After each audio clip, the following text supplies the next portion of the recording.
quiero que te remontes a la última vez que viste algo increíble en internet. No digo increíble de un meme gracioso, de un video de gatitos, no, muy curioso. No, no, no. Algo que te detuvo. Algo que te hizo pausar el scroll, ¿no? Es esto de mover el dedo de abajo hacia arriba en la pantalla y pensar, esto es arte. Esto de verdad es arte. ¿Cuánto tiempo duró esa pausa? 3 segundos, 5. ¿Y qué pasó después? Pues, o nada, seguiste scrolleando, ¿no? Como se dice. Esa fracción de segundos, ese instante entre el asombro y el olvido, es exactamente el territorio donde la cultura, pues, se ejecuta hoy en día.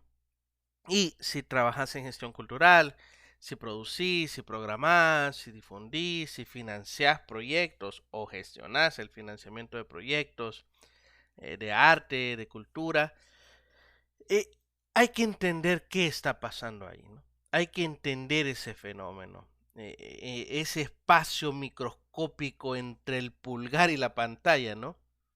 Porque creo que hay algo profundamente humano ocurriendo en esa acción y también hay algo que creo que se está perdiendo de vista en la gestión cultural.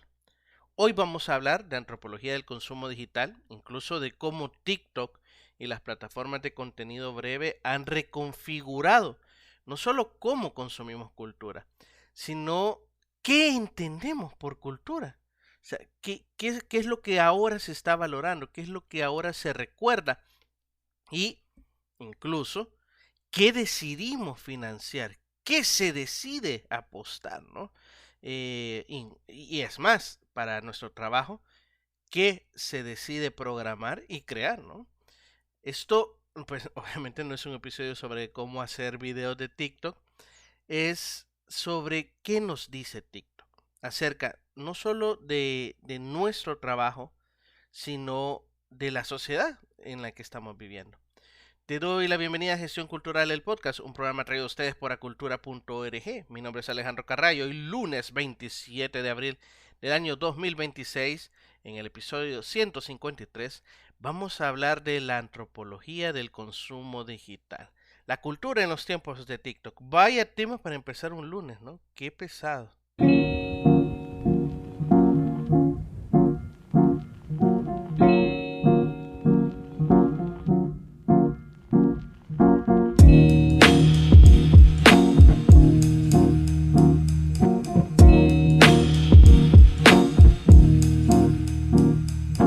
¿Qué tal, colegas? Les doy la bienvenida a este subpodcast, Gestión Cultural, el podcast, que antes de empezar, quiero recordarles que tenemos el curso de evaluación de indicadores de impacto cultural. La verdad es que hemos estado viendo las dimensiones, ¿no?, que tiene evaluar a nivel de proyectos culturales, cómo hacer que la gente vea más allá de la cantidad de personas que asistieron, sino esas dimensiones que a veces también las personas de la gestión cultural pasan por alto. Incluso estuvimos hablando de la dimensión económica de los proyectos culturales, que aunque el proyecto cultural no tenga que ver estrictamente, por ejemplo, con promocionar las industrias culturales y creativas, pues de alguna forma cualquier proyecto cultural siempre aporta a la cadena de valor, ¿no? Siempre aporta a cualquier emprendimiento, cualquier negocio que quizás no está directamente relacionado con la cultura, pero les hemos ayudado, ¿no? Y a veces son indicadores, son resultados que pasan de largo, ¿no? Así que échale un vistazo, es un curso asincrónico, está ahí disponible siempre. Puedes inscribirte en acultura.org Pleca Academia y solo cuesta $10. $10, que esto comparado al amor de una madre, que es nada.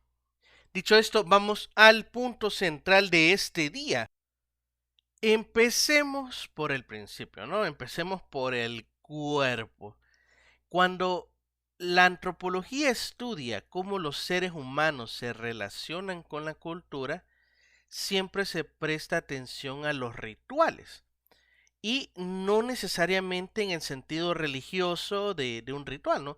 Sino en el sentido de los comportamientos repetidos, ¿no? De los hábitos que tienen los humanos en comunidad, esos comportamientos que tienen significado, que estructuran la vida cotidiana, ¿no? La vida humana. Ir al teatro un sábado por la noche era un ritual, sintonizar la radio a las 8 de la mañana era un ritual, comprar el periódico impreso, obviamente, del domingo era un ritual. Ahora, ¿cuál es el ritual de la sociedad cultural, ¿no? Dominante en el 2026?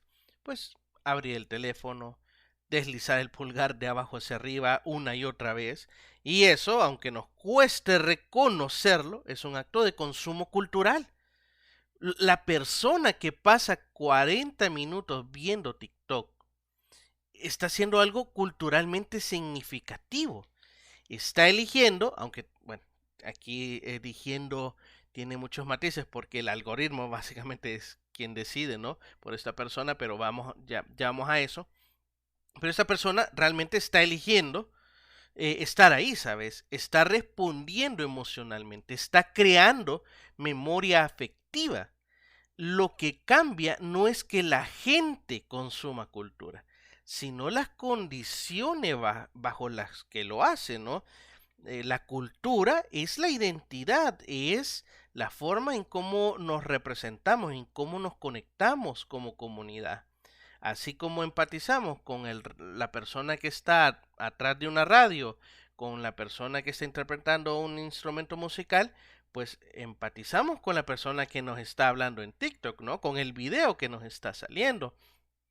Hay una investigadora mexicana, Rosana Reguillo, que lleva años de estudiando cómo los jóvenes latinoamericanos construyen identidad, o bueno, construimos, ¿no? Porque quiero meterme ahí. Construimos identidad a través de ese consumo mediático. Ella habla de algo llamado, o que ella le llama mediaciones, como el espacio donde el mensaje y el receptor se va a negociar. Es decir, hay un espacio entre quienes interlocutan, ¿verdad? Entre el receptor y el emisor, que ese mensaje tiene un contexto, ¿no? Y ese contexto le da forma al mensaje. Lo fascinante de TikTok es que esa mediación es ahora algorítmica, es invisible e incluso súper ultra personal. No hay dos personas que vean las mismas cuentas o la misma programación, si quieres verlo así, de TikTok. Nadie le sale al mismo tiempo en el mismo orden los videos de TikTok. El algoritmo construye un mundo cultural único para cada usuario.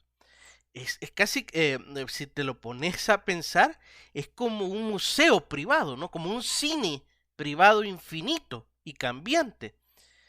Claro, esto tiene implicaciones espectaculares para quienes trabajamos en cultura. Si antes podíamos hablar de el público, como esta como masa, ¿no?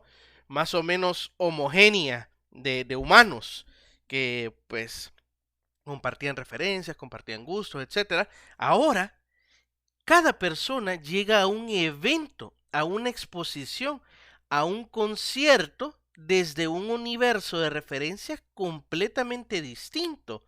A pesar que el video está siendo compartido con muchísimas personas, al mismo tiempo es un video que habla acerca de mí y me habla específicamente a mí. Entonces, la cultura compartida, esa base común, ¿no? Que hace posible las conversaciones, el intercambio artístico, se ha fragmentado. Y eso no es necesariamente catastrófico, ¿sabes? Porque sí hay gente que dice que, bueno, esto es el fin, ¿no? Del arte, el fin de la cultura. Es que la cultura no puede acabar, porque la cultura la construimos primero los seres humanos. Eh, es que creamos cultura. La cultura, aunque influye en comportamiento humano, es el humano el que la crea, ¿no? Aunque bueno, aquí hay mucho debate. Lo que sí, más allá de lo catastrófico que puede ser para algunas personas, creo que es un cambio que hay que entender antes de empezar a diseñar proyectos, antes de empezar a comunicar, antes de empezar a construir comunidades. Aquí la primera pregunta no sería, bueno, entonces Alejandro, ¿cómo llego a TikTok? Enséñame a usar TikTok. Sino, ¿cuál es la experiencia? ¿Cuál es la actividad cultural que busca la persona que me llega desde TikTok? Porque esa persona ya viene formateada por una lógica de consumo específica.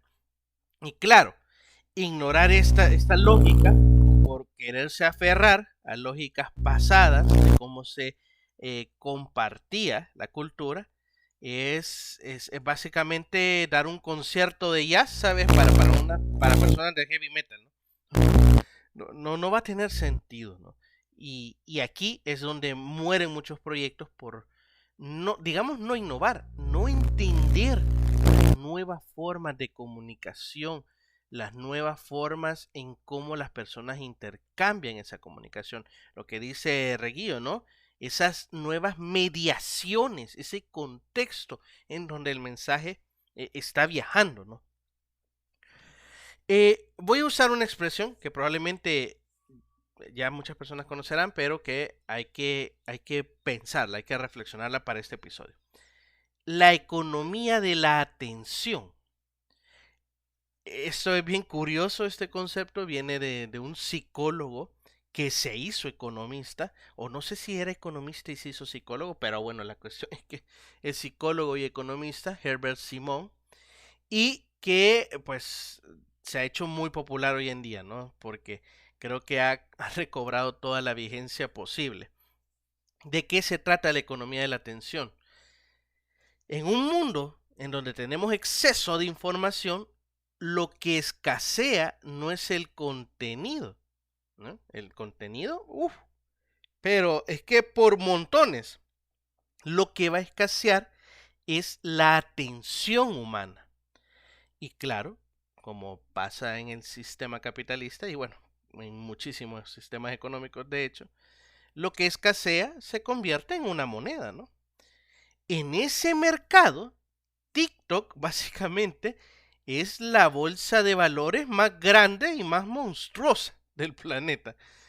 Y no solo TikTok, ¿no? Aquí me he querido centrar en TikTok por el hecho de que no solo está de moda, sino que es, creo yo, el formato de consumo más como una espiral, ¿no? Que te va envolviendo, ¿no? El fenómeno de TikTok creo que es un antes y un después. Si bien es cierto, las redes sociales han hecho mella, TikTok como la red social por antonomasia, ¿no? Ha logrado pues que todas las demás repliquen su modelo.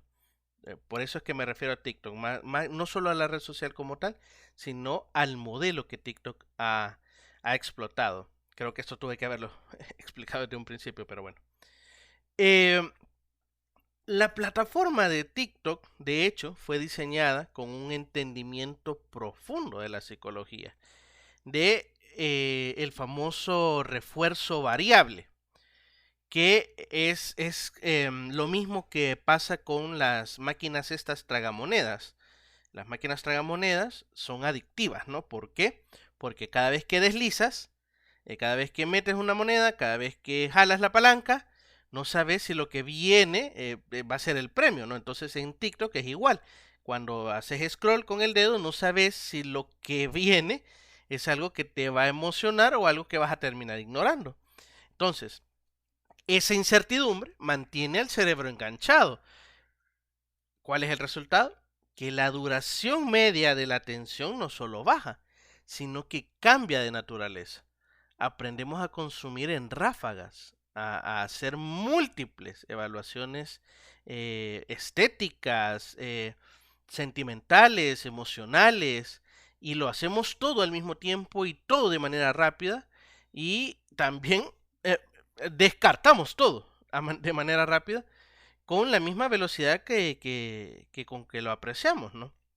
Ahora bien, aquí viene algo que me parece crucial y que a veces muy poca gente de nuestro sector discute, ¿no? Y es que la gente no es que no quiera experiencias culturales largas, no es que ya no quiera experiencias intensas, ¿no? Que lo haga profundizar, que lo haga sentir profundamente reflexivo, ¿no? Qué sé yo. Significa realmente que lo que pasa es que el umbral de entrada se ha vuelto más alto. O sea, pensémoslo así, una persona que consume 6 horas de TikTok cada día, ¿no? Te imaginas 6 horas a la semana, pero es que son 6 horas al día. Vas, va a desarrollar una tolerancia al estímulo espectacular. Entonces, cuando llega a un museo y se enfrenta a una obra de arte que no le habla en los primeros 3 segundos, ¿no? El instinto del scroll aparece, ¿no? Y no porque esta persona sea tonta, no porque esta persona sea superficial, sino porque su sistema de atención ha sido entrenado de una manera específica. Entonces, el reto para las personas que gestionamos experiencias culturales, sobre todo presenciales, ¿no? No es competir con TikTok en velocidad, porque eso es una guerra perdida. Eso ya no, o sea, no tiene sentido. Lo que yo considero que hay que hacer es diseñar umbrales de entrada más cuidadosos, más seductores, que inviten a la persona a desacelerar. Eh, hay museos que están entendiendo esto y que lo están aplicando, ¿no? Por ejemplo, he escuchado sobre el Museo Jumex en Ciudad de México, que ha desarrollado estrategias de mediación donde el primer contacto con la obra es accesible, es emocional y gradualmente lleva al visitante hacia lecturas más complejas, ¿no? No es que simplifique el arte, ni siquiera, no se trata de eso, de simplificar el arte, es de simplificar la puerta de entrada, la puerta del umbral. Y eso, eh, claro, va encaminado por diseñar el programa cultural en base a cómo la gente llega hoy a los espacios culturales. Ok, ¿cuál es el punto de esto? El punto es que la economía de la atención nos va a obligar a ser mejores diseñadoras, mejores diseñadores de experiencias. Esto no implica ser más superficial, ¿sabes? O sea, lo que hay que hacer es pensar, ser más estratégico con los primeros 30 segundos, perdón, de cualquier cosa que programemos, de cualquier cosa que comuniquemos, de cualquier cosa que produzcamos. Pero Alejandro, esto es terrible porque entonces la gente ya no me va a prestar atención, tengo que estar pensando, yo soy libre, el arte tiene que ser libre, está bien, dale. Nadie está obligado a querer llamar la atención de las personas. Si quieres hacer un proyecto que sea beneficiario, la única persona beneficiaria seas tú, quieres hacer un proyecto en el cual solo tú te sientas cómodo, quieres hacer un proyecto que solo tú entiendas la comunicación que estás entregando, pero es que en este mundo, por suerte, ¿no? Y si estás en algún país libre, pues por suerte lo puedes hacer.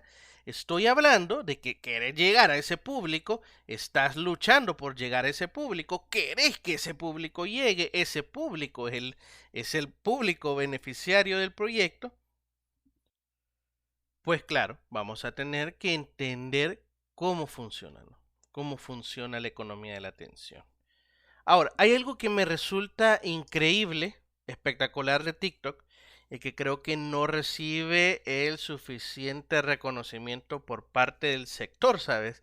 O no estamos dispuestos a aceptar. Es la función que tiene como archivo cultural popular, ¿sabes? Antes de las plataformas digitales, una enorme cantidad de expresión cultural local comunitaria, informal, del barrio, de la calle, ¿sabes? Simplemente desaparecía. ¿Por qué? Porque no había una infraestructura para registrarla. Es decir, se registra siempre los rituales que son de la élite, que son de la clase media, ¿no? O de la, entre comillas, clase media. Los rituales de las comunidades rurales, las músicas de las fiestas de barrio, la forma de hablar de toda una generación, la moda que se hacía en cierto año, ¿no? todo eso se perdía, y no porque yo no vengo a decir, bueno, no hay registros de nada, ¿no? De las comunidades de barrio, comunidades rurales, pero también hay que aceptar que lo que más se registra es, pues, si tú te vas y decís, bueno, ¿cuál era la música o los medios de información más importantes, las noticias más importantes, las expresiones artísticas más importantes de la década de los 70, de los 80, te va a aparecer la que había sido diseñada desde una televisión, desde una radio, desde un periódico, ¿no? Y que claro, se va masificando, pero acá es al revés. Es que un adolescente en Oaxaca puede subir un video bailando a son zapoteco, ¿sabes? Y eso queda registrado, circule o no circule. Es un video es un documental etnográfico, el que estamos grabando hoy en día, ¿no? En nuestras sociedades. Esto es como las pinturas, ¿no? Las pinturas de la época, en la época colonial, en la época cerca de la independencia, ¿no? Las pinturas nos logran hacer como una fotografía, porque precisamente las fotografías no existían, nos logran dar a entender cómo era la vida en ese momento. Pero ahora, el documental masivo que estamos haciendo todas y todos, ¿no? A través de TikTok, es espectacular, ¿no les parece? TikTok ha democratizado el archivo cultural, no solo el acceso a ese archivo cultural, sino el participar de ese archivo cultural. Y es una manera que ninguna institución museística de la más prestigiosa y más intelectual del mundo hubiese podido haber logrado, ¿sabes? Ha capturado formas de baile, formas de cocina, humor, resistencia política, procesos de luto colectivo, ¿sabes? Celebraciones comunitarias, que de otra forma hubiesen sido invisibles para la historia de la humanidad. Y creo yo que eso tiene un valor que como personas de la gestión cultural deberíamos reconocerlo, deberíamos de hacer las paces, ¿no? Y estudiarlo. Y al mismo tiempo, y creo que aquí es donde que encontramos la tensión, ¿no? En la gestión cultural. El algoritmo de TikTok no archiva todo por igual en este mega archivo cultural, ¿no? Archiva lo que recibe atención, lo que genera reacción, lo que puede ser clasificado, lo que puede ser recomendado. Eso pues ya comienza a manipular el sistema, ¿no? Las expresiones culturales que funcionan algorítmicamente tienden a ser más visuales, por ejemplo, que sonoras, o van a ser más breves que un contenido extenso, o va a proliferar más el contenido emocional que el conceptual, ¿no? Que el intelectual. Incluso se va a promocionar más el individuo, la persona individual, que la persona colectiva, ¿no? Entonces, aquí vienen varias preguntas, ¿no? Alejandro, pero si me estás diciendo esto, ¿no? Si me estás diciendo que hay que entender TikTok, entonces que me voy a pasar a TikTok ahora, hay que hacer los proyectos culturales a través de TikTok, eso me estás queriendo decir. ¿Qué ocurre con la ópera? ¿Qué ocurre con el teatro de 3 horas, ¿no? Con la música experimental, con el performance, con el arte conceptual, con el tiempo que requiere arte. Yo no estoy diciendo que esas formas tengan que desaparecer. Pero la circulación de esas formas en el ecosistema digital hay que aceptar. Más bien la palabra es reconocer, no aceptar. La palabra es reconocer. Hay que reconocer que esas formas quedan desfavorecidas en este ecosistema digital. Y cuando la circulación digital se convierte en el principal criterio de visibilidad de las actividades culturales, como está ocurriendo en muchos circuitos de programación y financiamiento, pues claro, la presión es terrible sobre qué se tiene que producir y qué no, ¿verdad? Y hay algo que he escuchado decir a personas que están en el medio, ¿no? en varios países, porque por suerte tenemos acceso, ¿no?, a varias personas de varios países, de la gestión cultural, obviamente. Si no tiene presencia digital un proyecto, es difícil justificar la inversión pública. Y esto pasa por ejemplo, en políticas públicas, ¿no? Lastimosamente, que no tendría que ser así, pero pasa. Si tú vas con un proyecto a una municipalidad, dependiendo de cuántos seguidores tenga el proyecto, así va a ser el interés. Pasa incluso en fondos de cooperación, pasa para patrocinadores, para empresas, ¿no? Tal vez un proyecto sea espectacular, pero tiene 100 seguidores, no va a tener la misma, no va a llamar no va a llamar la atención, perdón, que un proyecto que tenga 100.000 seguidores, ¿no? Eh, Eso creo que sí es preocupante, ¿no? Es que aquí es donde debemos de poner el foco, no en tanto en cómo la gente está consumiendo cultura, porque eso es un derecho de la gente, sino en el criterio en que se está filtrando la cultura que merece existir y que no, ¿verdad? Según esto. Eh, o sea, quienes trabajamos en gestión cultural necesitamos cambiar la conversación entre bueno, hay que satanizar TikTok o hay que idolatrar TikTok. Creo yo que lo que hay que es comprender lo que está pasando.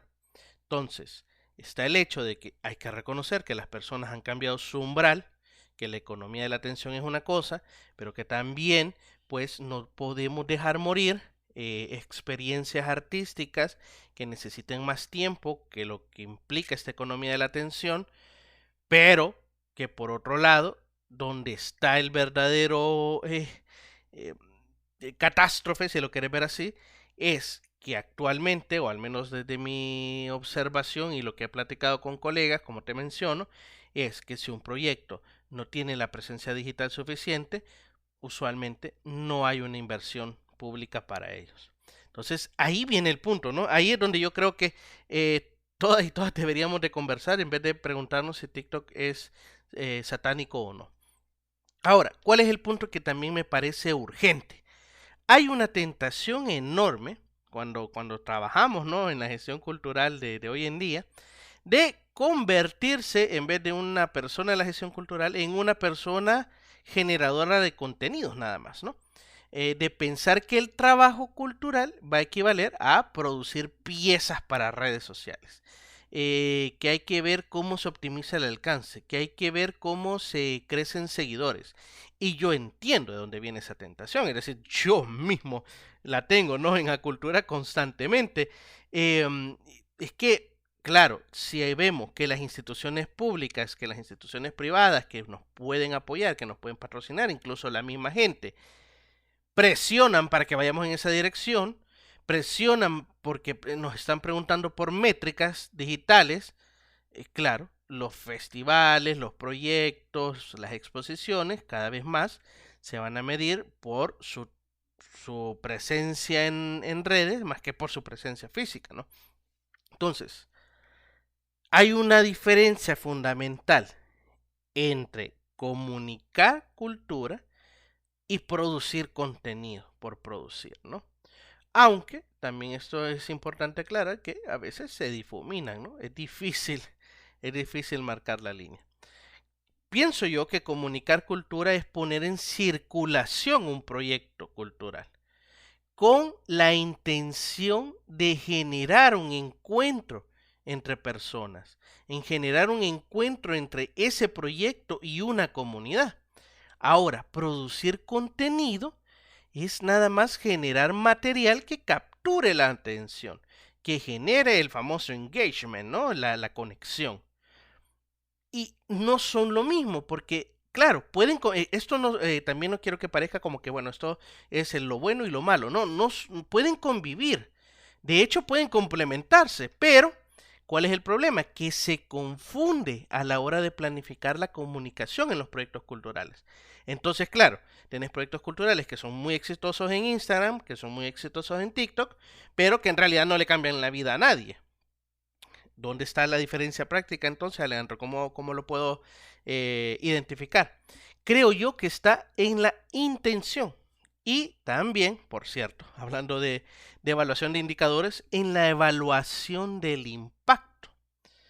Una comunidad que, claro, se ha implementado un proyecto cultural bonito, bueno, no se mide únicamente por cuántos seguidores ha generado ese proyecto en esa comunidad, sino cuál es la profundidad, cuál es la vinculación de sus miembros con el proyecto.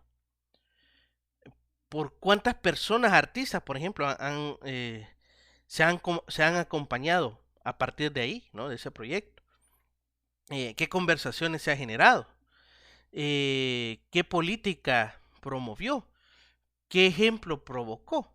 Si logró que alguien que nunca había ido a un teatro fuera por primera vez. Claro, y esto lo hablamos en el curso de evaluación de indicadores, esos impactos son más difíciles de medir, son más difíciles de informar, ¿no? Porque claro, las métricas están ahí en cualquier red social, te las bajas, las pones en una PowerPoint y ya está. Pero en realidad esos indicadores de impacto son los que justifican la existencia del sector cultural, ¿sabes? ¿Cuál va a ser la diferencia del sector cultural con una mera industria del entretenimiento? Que el sector cultural genera impacto social, genera impacto económico, genera impacto simbólico, ¿sabes? Y aquí es donde veo la oportunidad genuina que se puede desperdiciar o a veces veo que se desperdicia en la gestión cultural, pero que es una gran oportunidad, que podemos ser las personas que dentro de las propias instituciones, dentro de los propios festivales, centros culturales, etcétera, argumentemos por qué el valor cultural no se puede reducir a métricas o indicadores de plataformas. Claro, que como personas de la gestión cultural, si queremos ser esas personas, ¿qué va a significar? Formarnos, va a significar aprender el lenguaje, va a significar poder decirle, ¿no? A una junta directiva, a un comité, mira, esto es lo que TikTok nos dice sobre los hábitos de consumo de nuestra audiencia, de nuestro público, de quien queremos beneficiar. Y esto es lo que eso significa para cómo diseñamos nuestros programas, ¿no? O sea, esta es la base que debemos de analizar para saber por dónde van los tiros, ¿no? Ahora, eso va a significar en cómo programamos, en cómo diseñamos, nos da una idea de qué es lo que la gente está anhelando, consumiendo, conectando, construyendo. Pero eso no significa que va a ser un instrumento para recortar los proyectos, para reenfocar los proyectos a nada más una métrica, para nada más influir en un trending, sino nos da los alimentos, las herramientas, las bases para tener luces por donde puede ir esto. Esa capacidad de traducir la lógica del ecosistema digital al vocabulario de la gestión cultural es, yo creo que es de las competencias más trascendentales del sector, ¿no? Eh, y la verdad, me entristece porque a veces no logro conectar con ello en los proyectos, ¿no? Les digo, mire, esto no se trata de enojarse con TikTok o las redes sociales y satanizarlas, al contrario, nos da información valiosa de este archivo cultural que se ha construido. Pero también no podemos plantear que el proyecto tenga que ser basado en cómo mejoramos esas métricas. Es ese balance que es terrible, ¿no? Y que el sector cultural, el sector de la gestión cultural, puede generar esa competencia, puede ser ese puente, ¿no? Pero para eso, como repito, hay que estudiar, ¿no? Hay que formarse, por eso está el curso, ¿no? De evaluación de indicadores de impacto cultural, porque es necesario saber cómo mostrar esos indicadores. De que la cultura sí, ok, cambia las sociedades, pero como no la sabemos decir, no lo sabemos demostrar, pues lo que sí se puede demostrar es cuánto suben, ¿no? Los seguidores en TikTok. Quiero cerrar con una idea que pueda amarrar lo que hemos estado hablando hoy, ¿no? Vivimos en un momento paradójico. Nunca antes en la historia de la humanidad hubo tanto contenido y contenido cultural, ¿no? Circulando. Tanto acceso potencial a expresiones artísticas en todo el mundo. Cada persona es un productor, básicamente, audiovisual, de imagen, de texto, y estamos compartiendo nuestras identidades por segundos, cientos de miles, ¿no? Pero al mismo tiempo que esto está ocurriendo, nunca ha sido tan difícil, creo yo, bueno, no he vivido en todas las historias de la humanidad, en todas las épocas, pero bueno, creo yo que nunca ha sido tan difícil crear las condiciones para que la experiencia cultural aterrice, profundice, deje huella en alguien, que le produzca un cambio, ¿sabes? Entonces, el ecosistema digital, con TikTok, ¿no? En su epicentro actual, aunque pueden haber muchas redes sociales más, lo que ha hecho es expandir la superficie del consumo cultural, pero al mismo tiempo ha encogido la profundidad de ese consumo. Pero, señoras, señores, esto no es una catástrofe. Esto es una fotografía nada más. Esto es el contexto en el que vivimos.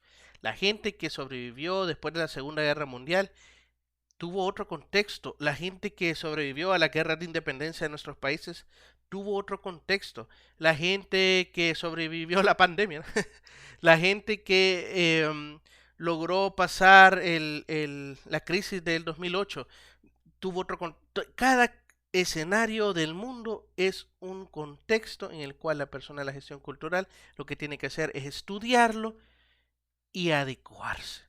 Quien trabaja en gestión cultural no está aquí para lamentarse de lo que está pasando, sino que diseñar caminos. O sea, estamos viendo que está ahí el bosque, ¿no? Impenetrable. Lo que hace el gestor cultural no es llorar porque existe el bosque, es crear caminos. Y eso va a significar entender cómo funcionan las actitudes humanas, cómo funciona la antropología del consumo digital, el saber, el conocer cómo funcionan los datos, las métricas, qué nos dicen las ciencias sociales sobre cómo la gente produce cultura hoy, ¿no? Y usar todo ese conocimiento no para rendirse a la lógica del algoritmo, ¿no? Del scroll, de decir, bueno, entonces ahora generar más métricas. No, sino para ser más inteligentes, para ser más estratégicos, para ser más valientes, si querés decirlo así, ¿no? En defender las experiencias culturales que van más allá de los 15 o 30 segundos, ¿no? Eh, y que son precisamente las que necesitamos como sociedad. Entonces, está bien ocupar esta dinámica como gancho, como umbral, el estudiar esos 30 segundos y hacer una experiencia de 30 segundos para que las personas puedan entrar y darle la experiencia cultural profunda que también necesitan. Ese es tu trabajo. Y es un trabajo que es valiosísimo y que es importante que se siga haciendo, que se haga. Si este episodio te aportó algo, compartilo con alguien que trabaje en gestión cultural. Suscríbete en Spotify, Apple Podcasts o donde nos escuches. Seguinos en Instagram, LinkedIn o Facebook como Cultura ORG para más contenido diario, para que ese algoritmo crezca, engorde, ¿no? Para que pues los números nos hagan felices. Pero bueno, esto ha sido Gestión Cultural el podcast. Nos escuchamos mañana con más de Gestión Cultural.